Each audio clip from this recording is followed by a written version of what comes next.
শুক্রবার থেকে মার্কিন বাহিনী লাগাতার ইরাক এবং সিরিয়ার উপরে বোমাবর্ষণ করে চলেছে। এখনো পর্যন্ত পাওয়া তথ্য অনুযায়ী 125টা বোমা ফেলেছে তারা 85টা টার্গেটে। এবং এই ঘটনাকে কেন্দ্র করে মূলধারার বেশিরভাগ মিডিয়া দুটো কথা বলছে। একটা কথা হচ্ছে যে এটা রিটালিয়েটরি মেজার, অর্থাৎ প্রতি আক্রমণ, প্রতিশোধমূলক আক্রমণ। আর 2 নম্বর হচ্ছে যে ইরানি টার্গেটগুলোতে ইরান যাদেরকে সমর্থন করে সেই ইরানি বাহিনীর ওপরে, অর্থাৎ ইরান সমর্থিত বাহিনীর ওপরে আমেরিকা বেসিক্যালি এই হামলাগুলো চালাচ্ছে। সুতরাং এখানে লড়াইটা ইরান বনাম মার্কিন যুক্তরাষ্ট্র, এরকম একটা দেখানোর চেষ্টা চলছে। আমরা দেখব যে এই কথাটা কি ঠিক, এই কথাগুলো, এই দুটো কথা কি ইতিহাসকে বিকৃত করে না? প্রথম কথা, কেন রিটালিয়েটরি মেজার বলা হচ্ছে বা প্রতি আক্রমণ বলা হচ্ছে বা প্রতিশোধমূলক আক্রমণ বলা হচ্ছে? কারণ গত রোববারে জর্ডানে আমেরিকান ঘাঁটি টাওয়ার 22-তে ইরাকি মিলিশিয়া ড্রোন হামলা করে এবং সেই হামলায় 3 জন মার্কিন সেনার মৃত্যু হয় এবং বহু মার্কিন সেনা 40 জন মতো তারা আহত হয়। মিডিয়া বলার চেষ্টা করছে এই মার্কিন হামলাটা আসলে সেই যে রোববারের হামলা তার একটা জবাব। এইভাবে যেটা হচ্ছে, মার্কিন আক্রমণটাকে কোথাও একটা ন্যায্যতা দেওয়ার চেষ্টা চলছে। মার্কিন প্রেসিডেন্ট জো বাইডেন যেটা টুইট করেছেন সেটা হচ্ছে, today at my direction US military forces struck targets in Iraq and Syria that the IRGC, অর্থাৎ ইরানের প্রতিরক্ষা বাহিনী and affiliated militia use to attack US forces. We do not seek conflict in the Middle East or anywhere else in the world, but to all those who seek to do us harm, we will respond. অর্থাৎ মার্কিন যুক্তরাষ্ট্রের president যেটা বলতে চাইছেন যে তার নির্দেশে মার্কিন সেনাবাহিনী ইরাক এবং সিরিয়ায় ইরানের IRGCর বা তার যে অ্যাফিলিয়েটেড যে মিলিশিয়ারা আছে, তার সমর্থিত যে মিলিশিয়ারা আছে, তাদের উপরে আক্রমণ চালিয়েছে।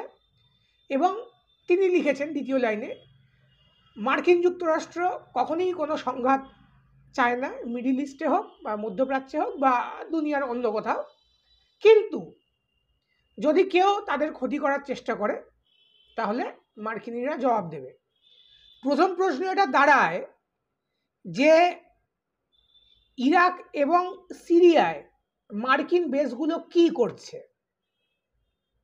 ইরাক এবং সিরিয়া মার্কিন যুক্তরাষ্ট্রের দুটো প্রদেশ নয়, দুটো আলাদা সার্বভৌম দেশ। দুটো আলাদা সার্বভৌম দেশে মার্কিন সেনাবাহিনী ঘাঁটি বানিয়ে কি করছে, এটা হচ্ছে প্রথম প্রশ্ন। এবং গত রোববারের যে হামলাটা হয়েছে, যে মিলিশিয়া এই হামলাটা চালিয়েছে, তাদের জন্ম 2003-এ। এই 2003-এ কি হয়েছিল? মার্কিন যুক্তরাষ্ট্র ইরাকে হামলা চালিয়েছিল, ইরাককে দখলে নিয়েছিল। তখন থেকে ইরাকে মার্কিন সেনাবাহিনী বসে আছে এবং এই ইরাকের যে শিয়া মিলিশিয়া, তারা তখন থেকে মার্কিন সেনাবাহিনীর বিরুদ্ধে লড়াই করছে 2003 থেকে, যখন মার্কিন যুক্তরাষ্ট্র ইরাক দখলে নেয়। এবং তাদের দাবি যে তাদের মাটি থেকে মার্কিন সেনাবাহিনী সরে যাক, তাদের নিজের মাটিতে তারা মার্কিন সেনাবাহিনীকে চায় না। একই অবস্থা সিরিয়ায়। 2011 সাল, তারপরে ধাপে ধাপে 14-15 সালে লাগাতার মার্কিন সেনাবাহিনী সিরিয়াতে হয় নিজে হামলা চালিয়েছে অথবা সেখানে বিদ্রোহী যে বাহিনী, যে আইসিস বা আল নুসরা বাহিনী, তাদেরকে সমর্থন দিয়েছে এবং পরবর্তীকালে মার্কিন সেনাবাহিনী নিজে ওখানে ঘাঁটি গেড়ে বসে আছে। এবং এই ইরাক এবং সিরিয়ার মানুষ, সেখানকার নাগরিকেরা, সেখানকার জনসাধারণ, তারা হাতে অস্ত্র তুলে নিয়েছে কি দাবিতে? যে আমার দেশের মাটিতে মার্কিন ঘাঁটি, মার্কিন সেনাবাহিনী থাকবে না। অর্থাৎ যদি আমি এটাকে রিটালিয়েটরি মেজার বলি বা প্রতি আক্রমণ বলি বা প্রতিরক্ষামূলক আক্রমণ বলি আমেরিকার, যেটা শুক্রবার থেকে চলছে, তাহলে সেটা বলা হচ্ছে রোববারকে হিসাবে ধরে। রোববারেই ইতিহাসে শুরু হয়েছে, রোববারই প্রথম হামলাটা হয়েছে মার্কিন ঘাঁটিতে। কেন মার্কিন ঘাঁটি জর্ডানে, সিরিয়াতে বা ইরাকে আছে এইটা নিয়ে প্রশ্ন তোলা হয় না, কারণ মার্কিনীদের ঘাঁটি সেখানে থাকবে, এটা খুবই স্বাভাবিক। ইরাক বা সিরিয়ার ঘাঁটি কি, সামরিক ঘাঁটি কি মার্কিন যুক্তরাষ্ট্রে আছে? কিউবা বা চীন, তারা কি মার্কিন যুক্তরাষ্ট্রে সামরিক ঘাঁটি বানিয়ে রেখেছে? যদি বানাতো তাহলে মার্কিনীরা কি সেটা মেনে নিত? মার্কিন যুক্তরাষ্ট্র কি সেটা মেনে নিত? ভারতবর্ষ কি সেটা মেনে নেবে যে ভারতে জোর করে যদি মার্কিন যুক্তরাষ্ট্র বা চীন বা রাশিয়া যে কেউ বা পাকিস্তান আমাদের দেশে যদি, আমাদের দেশের বর্ডারের মধ্যে যদি সামরিক ঘাঁটি বানিয়ে রাখে? সুতরাং এই যে বলা হচ্ছে এটা রিটেলিয়েটরি মেজার বা প্রতিরক্ষামূলক বা প্রতিহিংসামূলক, যাই বলা হোক না কেন, এটা এক প্রকার ইতিহাস বিকৃতি। ওয়েস্টার্ন মিডিয়া বা ভারতের মিডিয়া তারা মার্কিন যুক্তরাষ্ট্রের চোখ দিয়ে এই সমস্যাটাকে দেখছে, তাই তারা দেখাতে চাইছে রোববারে একটা আক্রমণ হয়, শুক্রবারে তার জবাব দেওয়া হচ্ছে। আসলে এই আক্রমণটা শুরু হয়েছে 2003 থেকে ইরাকে, 2011 থেকে সিরিয়ায়, এবং তারপর থেকে লাগাতার মার্কিন সেনাবাহিনী লাগাতার সেখানে হামলা চালিয়েছে। সেখানকার মানে ইরাক এবং সিরিয়ায় কয়েক লাখ মানুষের মৃত্যু হয়েছে, তাদের বিল্ডিং ধ্বংস হয়েছে, তাদের সভ্যতা ধ্বংস হয়েছে। ইরাক এবং সিরিয়ার মানুষকে উদ্বাস্তু হয়ে ইউরোপে যেতে বাধ্য করা হয়েছে। তারপরে ইউরোপে তাদেরকে উৎপাত হিসেবে চিহ্নিত করে ডিটেনশন ক্যাম্পে পড়া হয়েছে, কারণ তারা নাকি ইউরোপ নোংরা করছে।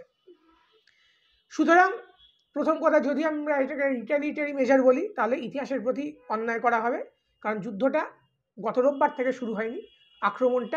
আক্রমণ প্রথম করেছে মার্কিন যুক্তরাষ্ট্র, এবং সেটা হয়েছে 2003-এ ইরাকে এবং 2011-তে সিরিয়া থেকে। এবার আসি, এটাকে বলা হচ্ছে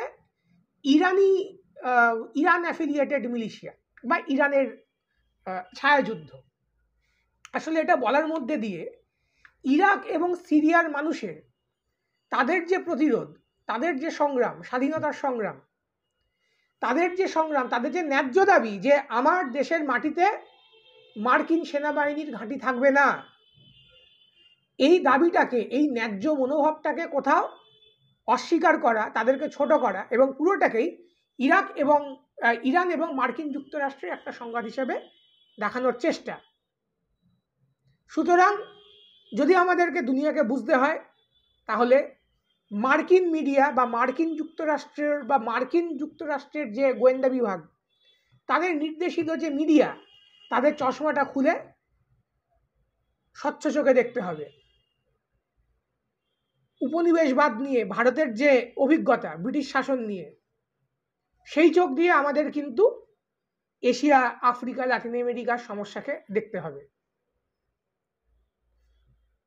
যারা আধিপত্যকারী সাম্রাজ্যবাদী শক্তি, তাদের চোখ দিয়ে নয়, আমাদের মতো যারা গরিব দেশ, উপনিবেশ, তাদের চোখ দিয়ে আমাদেরকে সমস্যাগুলোকে দেখতে হবে।